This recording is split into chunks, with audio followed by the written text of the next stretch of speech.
তুই সত্যি করে কত তোর শ্বশুর শাশুড়ি তোরা অনেক অত্যাচার করছে না?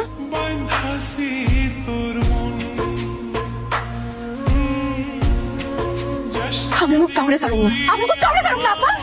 খুশি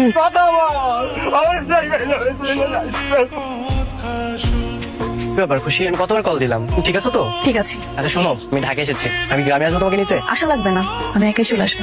আব্বা, খুশি যে মারা গেছে এই খবর ওর শ্বশুর বাড়ির কাউরে জানাইবা না। অসুস্থ হাঁপানি এরকম বউ মেয়েতে কি করে সংসার করে খাবি? তুমি একাই চলে এলে? হ্যাঁ, একাই চলে আসলাম। তোমাদের সবার কথা খুব মনে পড়ছিল, তাই তো একাই চলে আসছি। ঠিক করেছিল শাশুড়ি আম্মা?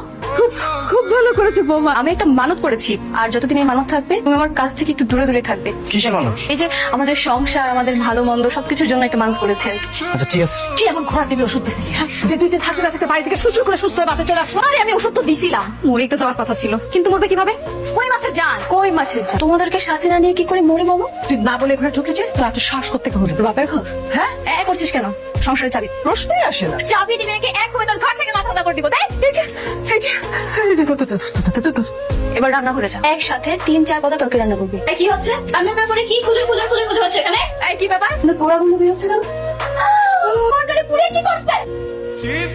বালতির পানি এত কালো কেন? কি দুর্গন্ধ!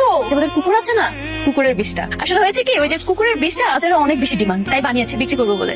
কুকুরের বিষটার পানি অনেক বেশি ডিমান্ড? কেন, তোর বিশেষ হয় না? ওকে, তাহলে তুই এক কাজ কর, তুই এটার গন্ধ শুক। আহা না, কেন শুকে দেখ না, অন্যরকম শুক। আমি থানায় যাবো, আমি ওখানে মামলা করব, আমি ওখানে ছাড়ব না।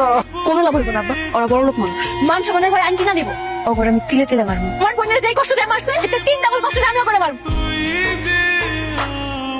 আমি জানি তুমি খুশি না, তুমি হাসি। আমি তোমাদের গ্রামে গিয়েছি, তোমার বাবা সবকিছু আমাকে খুলে বলেছে। আমি আসার সময় আমি থানায় ওদের নামে কেস করে এসেছি। কেস করে কি হবে? কাল তো ঠিকই ছাড়া পেয়ে যাবে। তার থেকে ভালো তাদেরকে আমি আগুনে পুড়িয়ে মারবো। আগুনে পোড়াতে গেলে তুমি নিজে আগুনে পুড়ে মরবে। মার জুড়ে ওদেরকে আইন দেখবে, আইনের সর্বোচ্চ শাস্তি দেওয়ার চেষ্টা করো, তোমার বোনের কসম।